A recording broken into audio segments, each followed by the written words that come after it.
त्रिपुरा श्री पेमा खांडू जी, मुख्यमंत्री अरुणाचल प्रदेश, मेरे साथी मंत्री श्री सुकांतो मजमूदार जी, गोविंद मोहन जी, गृह सचिव जी, श्री चंचल कुमार जी, सचिव वित्तीय सेवा विभाग श्री एम नागराजू जी, श्रीमती वंदिता कौल, सचिव पोस्ट, और आज यहाँ पर उपस्थित इस सेमिनार में उपस्थित सभी प्रमुख बैंक्स, वेंचर कैपिटल फंड और वित्त पोषण से जुड़ी हुई सभी संस्थाओं के प्रतिनिधिगण, आप सभी का मैं आज मां त्रिपुरा सुंदरी की धरती पर स्वागत करता हूं। यहां पर बैंकर्स कॉन्क्लेव 2024 उसका एक ध्रुव वाक्य लिखा है, सुखस्य मूल धर्म, धर्मस्य मूल अर्थ। ये महान चाणक्य का उद्घोषित सिद्धांत है। इसका मतलब व्यक्ति से जोड़कर नहीं है, राष्ट्र से जोड़कर है। कौन से राज्य और राष्ट्र सुख और शांति से जी सकते हैं, तो वही राज्य और राष्ट्र सुख और शांति से जी सकते हैं जिनके नागरिक धर्म से युक्त हो।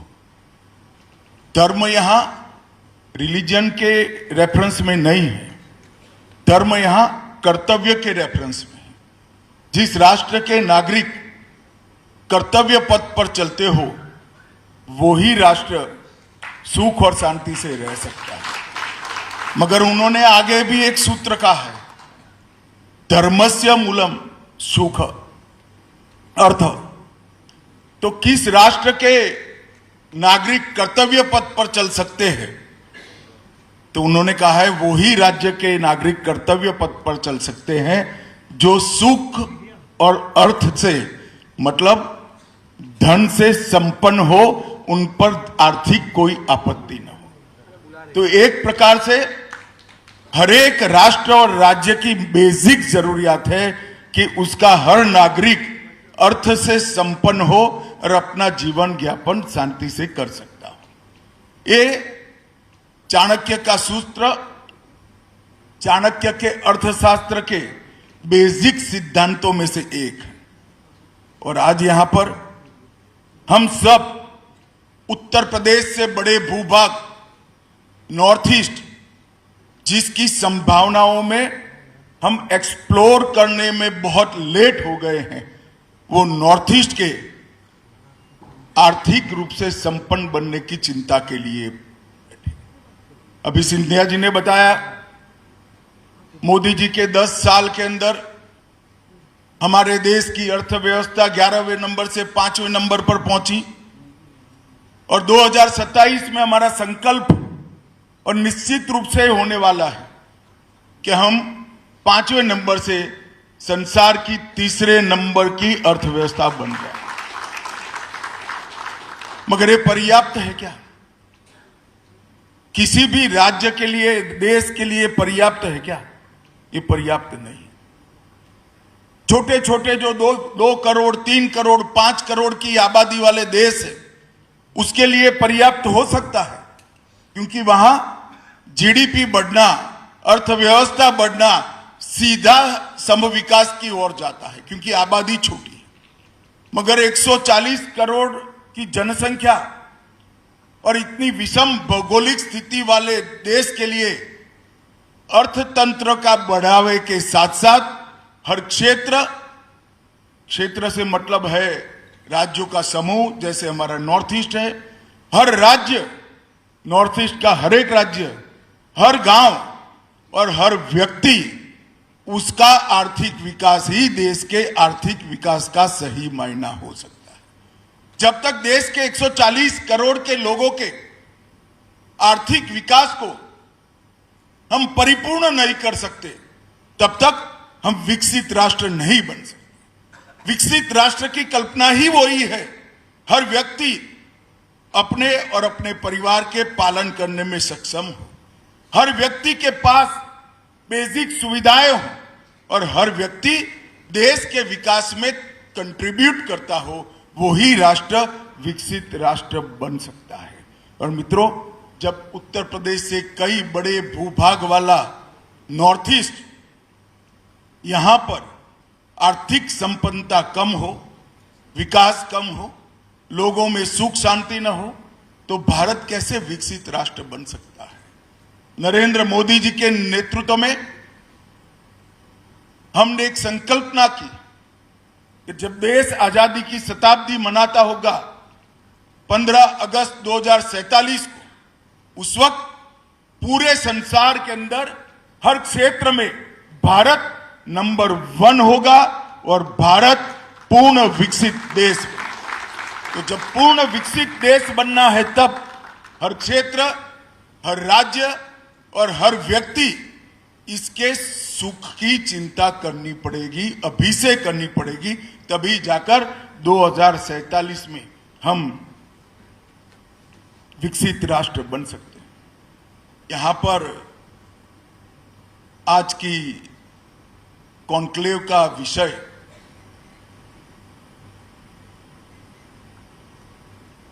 अर्थ जगत से जुड़े लोग ऐसा निकालेंगे कि यहां बिजनेस पोटेंशियल क्या है, इसके लिए रखा है। मगर मैं आज आप सभी को कहने आया हूं कि आज की कॉन्क्लेव का विषय आपका फोकस बढ़ाने के लिए तो है ही, परंतु साथ में 10 वर्ष पहले के नॉर्थ ईस्ट और आज के नॉर्थ ईस्ट की अंतर की जानकारी आपको मिले, इसके लिए भी। 10 साल पहले यहां 200 से ज्यादा जनजातीय समूह, अनेक आतंकवादी ग्रुप, हर राज्य में हथियारी ग्रुप और सैकड़ों आतंकवादी घटनाओं से एक क्षेत्र लैस था। और आज 10 वर्ष के बाद मोदी जी के 10 साल के शासन में यहां पर हिंसा में 71% की कमी आई है और नागरिकों के मृत्यु में 86%। 20,000 से ज्यादा हथियारी लोग सरेंडर कर चुके हैं, मेन स्ट्रीम में दाखिल हो चुके हैं और यहां पर अब ये एक्सप्लोर किए बगैर का सभी पोटेंशियल देश के विकास के लिए आप लोगों का राह देख रहा है। और मैं यहां पर जब बैंकिंग वाले होते हैं, बैंक के लोग होते हैं, तब वो आंकड़ों को ही देखते हैं, मुनाफे को ही देखते हैं, ग्रोथ की पोटेंशियलिटी को ही देखते हैं और रिस्क फैक्टर का ही काउंटिंग करते हैं। ये सब तो करिए, इसमें अब कोई ज्यादा आपत्ति नहीं मिलेगी, सब कुछ यहां मिलेगा, परंतु नॉर्थ ईस्ट का विकास हम सबकी राष्ट्रीय जिम्मेदारी है, हमारा दायित्व है। ये समझकर हम कोई भी देश अगर आगे बढ़ना है तो सम विकास होना चाहिए। ये मूल सिद्धांत को हमारे बैंकर्स को भी अपनाना पड़ेगा।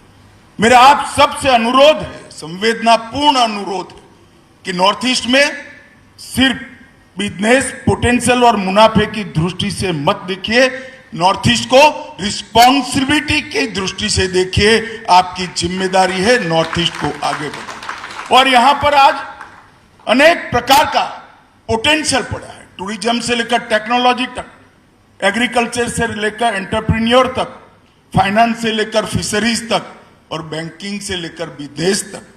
हर चीज के लिए फूट फूट कर यहां पोटेंशियल बढ़ा हुआ है। और मैं आपको विश्वास के साथ बताता हूं, मेरे शब्दों पर भरोसा रखना, मैं नाप तोल कर बोलने वाला व्यक्ति हूं। हमारा नॉर्थ ईस्ट विकसित भारत के निर्माण का गेटवे बनने वाला है, क्योंकि यहां पर बहुत पोटेंशियल है। आने वाले 25 वर्ष में नॉर्थ ईस्ट के वित्तीय समावेशन और आर्थिक विकास दोनों दृष्टि से भारत का गेटवे बनेगा, नए कीर्तिमान रिकॉर्ड स्थापित करेगा। आने वाले 25 साल नॉर्थ ईस्ट भारत का विकास का गेटवे बनेगा, पूरे देश का विश्वास का गेटवे बनेगा, और अब मैं कह सकता हूं नॉर्थ ईस्ट निर्यात का भी गेटवे बनने वाला है। ये मैं आगे आपको एक्सप्लेन करूंगा। और इंफ्रास्ट्रक्चर के निर्माण में भी नॉर्थ ईस्ट पूरे रिकॉर्ड तोड़ेगा, इसका मुझे बहुत विश्वास। और आज जब आप सब लोग नॉर्थ ईस्ट बैंकर्स कॉन्क्लेव 2024 के लिए एकत्रित हुए हैं, तो इस जीवंत क्षेत्र के अंदर फाइनेंशियल इंक्लूजन, इकोनॉमिक डेवलपमेंट और विकास, इंफ्रास्ट्रक्चर के विकास के लिए आपकी सहायता चाहिए और आपका संवेदनशील नजरिया चाहिए। मित्रों, कॉन्क्लेव का यहां पर 3 सत्र हुए हैं, 2 हुए, तीसरा शायद अभी होने वाला है। फाइनेंशियल इंक्लूजन पर आपने एक सत्र किया, कृषि और एमएसएमई के क्षेत्रों पर ऋण देने के लिए किया, और तीसरा क्षेत्र की डिजिटल बैंकिंग इकोसिस्टम को इंप्रूव करने के लिए आप सत्र करेंगे।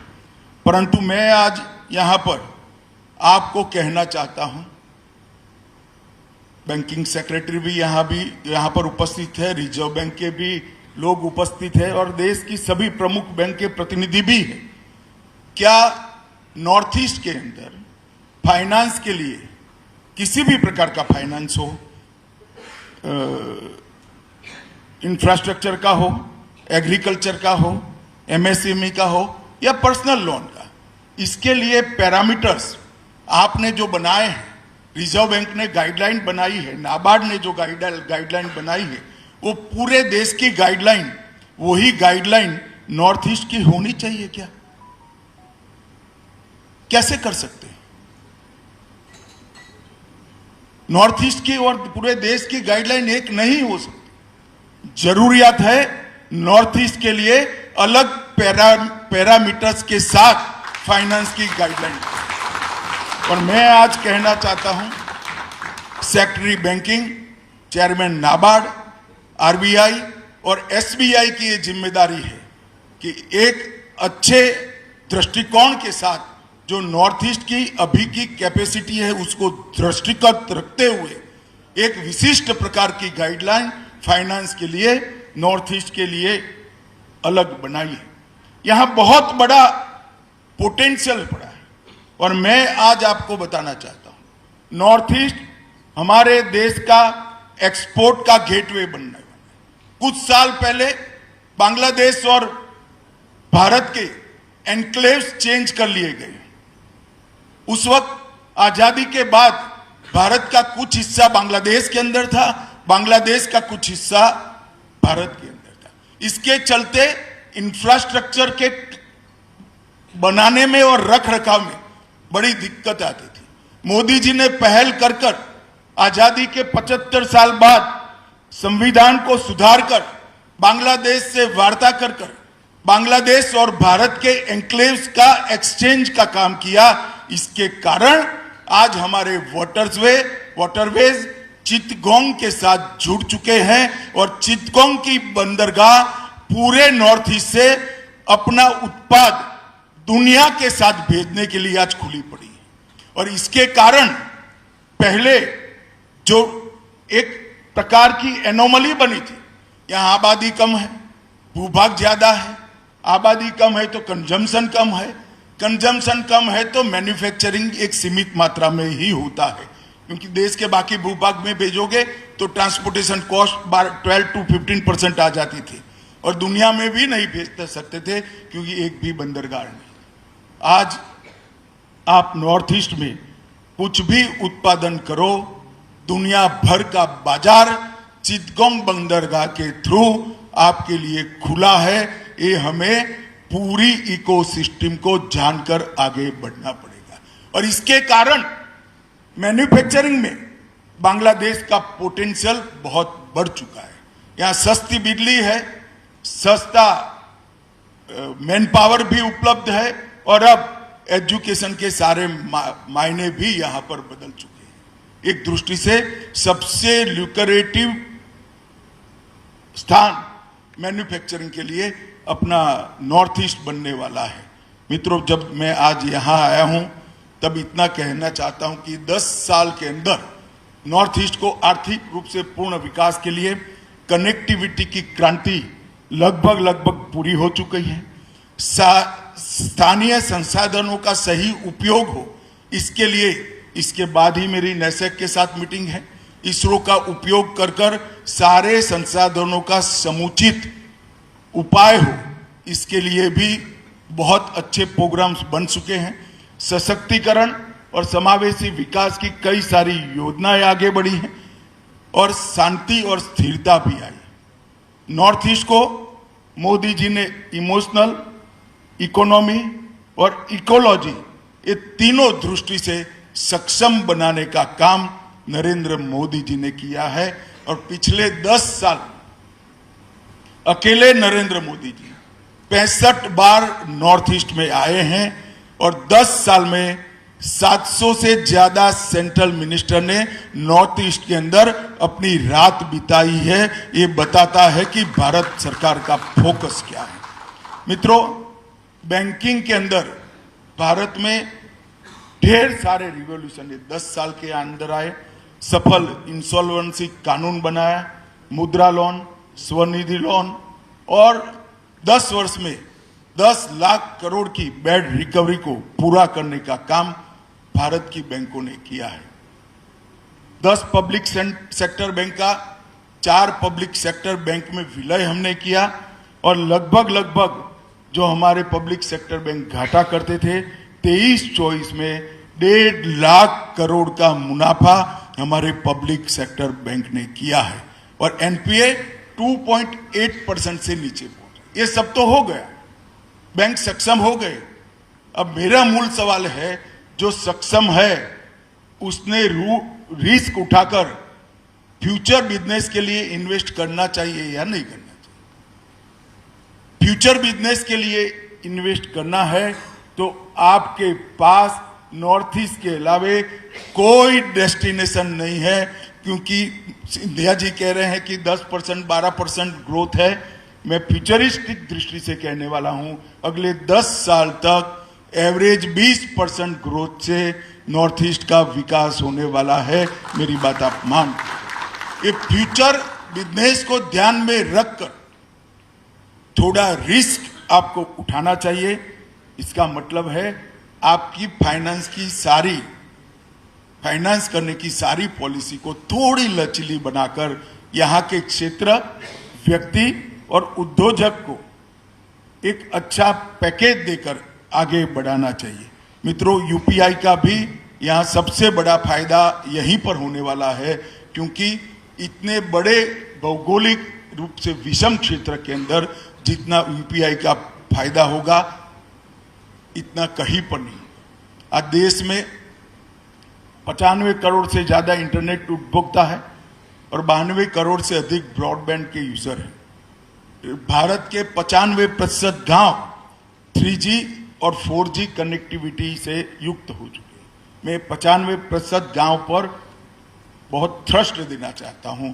इसका मतलब है नॉर्थ ईस्ट के अंदर भी 80% कनेक्टिविटी पूरी हो चुकी है। नॉर्थ ईस्ट के अंदर ढेर सारे इंफ्रास्ट्रक्चर के काम हुए हैं। आज पूरा नॉर्थ ईस्ट का हर कैपिटल रेलवे और एयर दोनों से जुड़ चुका है। 20 से ज्यादा वाटरवेज बन चुके हैं और यहां शांति भी प्रस्तापित हो गई है। मित्रों, आने वाले दिनों में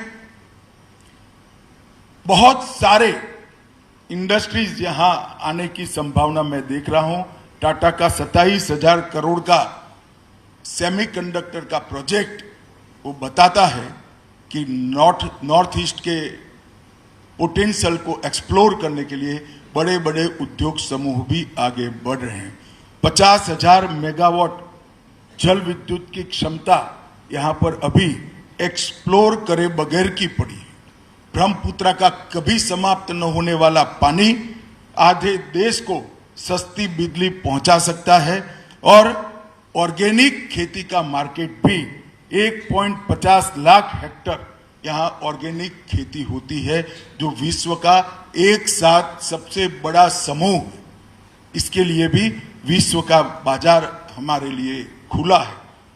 आगे बैंक ब्रांच की डेंसिटी हमें बढ़ानी पड़ेगी, एटीएम बढ़ाने पड़ेंगे, 1 ब्रांच और 2 ब्रांच डिस्ट्रिक्ट को आइडेंटिफाई कर उसको बैंकिंग सेवाओं से लैस करना पड़ेगा, अनबैंक्ड विलेज को आइडेंटिफाई कर पोस्ट और बैंकिंग सेवा से युक्त करना पड़ेगा, और सारे डीबीटी नॉर्थ ईस्ट के नागरिकों के पास करप्शन के बगैर पहुंचे और बैंक के माध्यम से वहां विकास भी पहुंचे, ऐसी व्यवस्था करनी पड़ेगी। मित्रों, आज गृह मंत्रालय के गृह मंत्री के नाते मैं नॉर्थ ईस्ट काउंसिल का, एनईसी का चेयरमैन हूं। मैं इसलिए आपको नहीं कह रहा, मैं समझता हूं बिजनेस पोटेंशियल कहां है, मैं बैंकिंग भी समझता हूं। मेरे शब्द पर भरोसा रखना, सबसे ज्यादा पोटेंशियल नॉर्थ ईस्ट के अंदर है, और जरूरत है नॉर्थ ईस्ट को आंकड़ों से नहीं, संवेदना से देखने की, इसके विकास के अंदर योगदान। और नॉर्थ ईस्ट के विकास के अंदर योगदान हर बैंक और हर वेंचर कैपिटल के लिए ये बिजनेस का काम नहीं होना चाहिए, राष्ट्रीय दायित्व का काम होना चाहिए। ये समझकर एक सहानुभूति की दृष्टिकोण से ये विकसित हो रहे क्षेत्र को पूर्ण विकसित बनाने के लिए सभी बैंकर्स आए, मोदी जी के हाथ मजबूत करें और नॉर्थ ईस्ट के हर एक राज्य के अंदर के पोटेंशियल का 100% एक्सप्लोर कर विकसित भारत बनाने की दिशा में आगे बढ़े। यही आप सबसे अपील और अभ्यर्थना भी है। मैं फिर एक बार आप सब नॉर्थ ईस्ट के विकास को अपना दायित्व समझिए, ऐसी बात कर मेरी वाणी को विराम देता हूं। वंदे मातरम। भारत माता की जय।